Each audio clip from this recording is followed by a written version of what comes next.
Assalamualaikum warahmatullahi wabarakatuh. Selamat pagi teman-teman. Nah, hari ini kami dan kelompok kami akan mempresentasikan hasil diskusi kami mengenai penulisan direct request dan permintaan pesan rutin dan positif. Nah, sebelum saya melanjutkan presentasi kali ini, saya akan memperkenalkan dulu anggota kelompok kami. Yang pertama ada Niken Putri Oktaviani, dan yang kedua ada Niken Esania, dan yang terakhir ada saya sendiri. Apa sih itu direct request? Nah, pasti kalian ada yang belum tahu nih apa itu direct request. Pasti juga ada yang udah tahu. Baik, saya akan menjelaskan apa sih itu direct request. Nah, untuk direct request ini merupakan suatu kegiatan yang dilakukan oleh seseorang atau organisasi kepada pihak lain untuk meminta berbagai informasi penting dengan segera dan dengan menggunakan berbagai media komunikasi yang ada seperti media elektronik. Selanjutnya ada pengorganisasian direct request. Nah, apa sih itu pengorganisasian direct request? Untuk organisasi direct request ini mencakup ada 3. Yang pertama ada pembukaan, dan yang kedua ada penjelasan rinci, dan yang ketiga ada penutup. Nah, untuk pembukaan ini, aturan umum untuk bagian pertama dari direct request ini adalah menulis yang tidak sekedar dipahami, tetapi juga untuk menghindari kesalahpahaman. Sebagai contohnya, jika kita meminta dana sensus 2004 dari suatu lembaga pemerintah, maka ada kemungkinan orang yang menangani permintaan kita tersebut tidak tahu apakah yang kita inginkan adalah suatu rangkuman data yang 1 atau 2 halaman, atau bisa jadi suatu laporan sensus yang rinci. Oleh karena itu, pada kalimat permulaan kita harus dinyatakan permintaan secara lebih khusus yang memungkinkan pembaca dengan mudah dapat memahami maksud isi surat tersebut. Begitu. Yang kedua ada penjelasan rinci. Nah, agar penjelasan terhadap hasil perkembangan kata-kata pembuka lebih lancar, kita perlu membuat kalimat pertama di bagian pertengahan surat yang kita buat dengan berorientasi pada pemberian manfaat bagi pembaca. Nah, pendekatan lain yang dapat kita terapkan untuk bagian pertengahan ini adalah membuat serangkaian pertanyaan, terutama jika permintaan kita menyangkut perlengkapan yang sangat kompleks seperti spesifikasi secara teknis atau dimensi dan juga kegunaan dari suatu produk. Nah, yang terakhir ada penutup. Nah, untuk bagian penutup ini surat sebaiknya diisi dengan suatu permintaan, beberapa tanggapan khusus lengkap dengan batas waktunya, dan ekspresi terhadap apresiasi atau pemberian goodwill. Untuk mempermudah pembaca, cantumkan juga beberapa informasi penting seperti nomor telepon, jam kerja, dan juga petugas yang dapat dihubungi.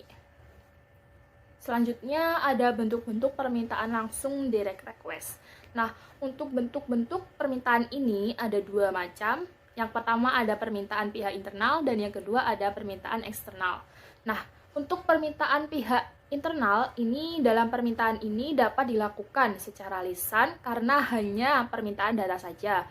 Selain itu, beberapa pesan permintaan dapat dibuat lebih permanen berbentuk tulisan seperti memo. Kalau sedangkan permintaan pihak eksternal ini, beberapa surat kepada relasi bisnis ini merupakan permintaan untuk informasi mengenai produk atau produk baru, cara mendapatkan produk, bahan baku, bahan pembantu, dan kegiatan untuk menjalin kerjasama bisnis.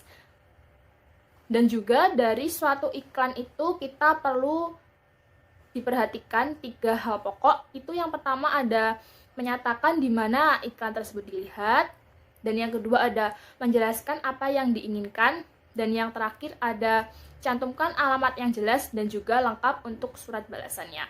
Seperti itu. Baik, selanjutnya apa sih yang perlu diperhatikan dalam membuat surat aduan? Nah, di sini ada 4. Yang pertama, ada masalah yang dihadapi harus dijelaskan. Nah, dalam hal ini perlu dijelaskan masalah yang dihadapi yang menimbulkan ketidakpuasan dan mendorong untuk menulis aduan. Nah, jadi yang pertama ini kita harus menjelaskan masalah yang kita hadapi, seperti itu. Nah, yang kedua ini ada lampiran informasi pendukung. Nah, untuk contohnya ini seperti faktur pembelian. Untuk lebih memperkuat surat pengaduan ini, kita harus memberikan bukti-bukti atau dokumen-dokumen pendukung sehingga kita dapat memperkuat surat pengaduan yang kita buat. Dan yang ketiga ini ada permintaan tindakan khusus. Untuk permintaan tindakan khusus ini dapat yang langsung berhubungan dengan masalah yang kita hadapi atau permintaan untuk di mana yang akan datang. Untuk tindakan langsung berhubungan dengan masalah yang kita hadapi ini misalnya perusahaan menginginkan untuk mengurangi harga yang harus dibayar. Nah, sedangkan untuk tindakan di masa yang akan datang itu misalnya barang yang dikirim harus dalam kualitas yang standar seperti itu. Yang keempat ada nada surat tidak emosional.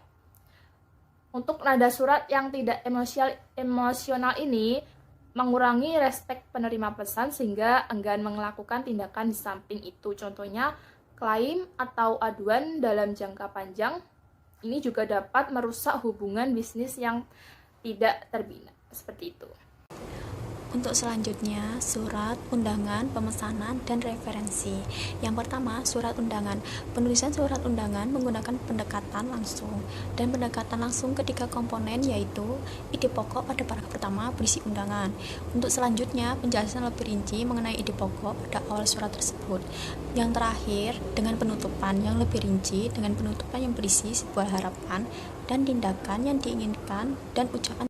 Untuk yang kedua, surat pemesanan dan reservasi. Surat pemesanan paling tidak mencakup 3 komponen penting yaitu yang pertama, pernyataan rinci pada yang kita pesan. Yang kedua, metode pengirimannya. Yang ketiga, cara pembayarannya. Kemukaan secara jelas dan rinci mengenai kuantitas dan jumlah produk yang dipesan. Juga ukuran, warna, model, total pembayaran, lokasi pemesanan, tanggal pengiriman, ataupun petunjuk kasus lainnya. Untuk selanjutnya, penulisan, permintaan, pesan-pesan rutin dan positif. Strategi penulisan untuk permintaan rutin dan pesan-pesan positif adalah dengan pendekatan langsung atau disebut direct approach. Apa keunggulan dan kelemahan pendekatan langsung? Yang pertama, keunggulan. 1. Meningkatkan pemahaman secara komprehensif menyeluruh ketika pertama kali membaca suatu pesan. Yang kedua, menekankan pada hasil suatu analisis yang telah dilakukan. Yang ketiga, mempersingkat waktu bagi pembaca, sebab pembaca dapat segera memahami maksud dari pesan tersebut dan juga dapat memutuskan segera pada bagian mana yang perlu mendapat perhatian dan mana yang tidak perlu diperhatikan dengan sesama. Untuk yang kedua, kelemahannya, 1. Orang cenderung menyampaikan suatu pesan berdasarkan cara berpikirnya. Yang kedua, kesulitan untuk mengubah pola pikir yang cenderung atau disebut juga to the point. Hal ini berkaitan dengan pola pendidikan sebelumnya yang telah diajarkan. Untuk selanjutnya, strategi permintaan pesan-pesan rutin. Untuk yang bagian awal atau pemula, pernyataan ide pokok dengan mengemukakan dengan tegas yang diinginkan. Usahakan pernyataan awal lebih rinci atau spesifik, sehingga pesan dapat dipahami dengan mudah oleh pembaca. Selanjutnya, jelaskan yang rinci tentang bagaimana dan apa permintaan pesan rutin yang dikehendaki. Untuk bagian yang tengah, pendekatan tanya jawab seperti permintaan informasi tentang spesifikasi produk. Contohnya lainnya seperti harga produk, sistem pengiriman produk, cara pengiriman produk, dan cara pembayaran produk. Untuk yang terakhir, pada bagian akhir dari kemukaan permintaan yang ramah mengenai apresiasi atau penghargaan dan tindakan khusus yang diinginkan. Untuk memudahkan respon pembaca, maka akan lebih baik jika dicantumkan informasi yang dapat dihubungi segera, seperti alamat atau nomor kantor. Selanjutnya, komponen dalam penulisan pesan-pesan positif. Yang pertama, ide pokok yang jelas. Bagian awal penulisan pesan-pesan positif berisi pernyataan jelas dan tegas yang mampu menarik perhatian pembaca. Kemukakan ide pokok pada bagian awal penulisan pesan-pesan positif. Yang kedua, penjelasan rinci. Bagian pertengahan, kemukakan penjelasan rinci untuk mendukung ide pokok. Yang ketiga, penutup surat. Bagian surat, kemukakan pernyataan keramahan dan harapan tindakan khusus yang diinginkan oleh pembaca. Pesan-pesan good news dan goodwill. Yang pertama, goodwill tentang pekerjaan, tentang bagaimana memilih orang-orang yang tepat untuk mengisi lowongan kerja merupakan pekerjaan yang tidaklah mudah. Oleh sebab itu, suatu organisasi yang memerlukan karyawan harus betul-betul melakukan proses seleksi dan rekrutmen secara tepat dan sesuai dengan yang dikehendaki. Yang kedua, good news tentang produk. Untuk menjaga para pelanggannya, perusahaan dapat mengembangkan strategi bisnisnya dengan penetapan harga produk yang kompetitif, produk yang berkualitas, pemilihan metode promosi yang tepat, serta pemilihan saluran distribusi yang tepat pula. Yang ketiga, ada pesan-pesan goodwill. Goodwill merupakan suatu perasaan positif yang dapat mendorong hubungan baik dengan berbagai pihak, seperti pelanggan, pemasok, atau pelaku bisnis lainnya dengan penyampaian pesan-pesan secara bersahabat yang secara tidak langsung berkaitan dengan tujuan bisnis. Menulis jawaban positif. Yang pertama, surat konfirmasi pemesanan.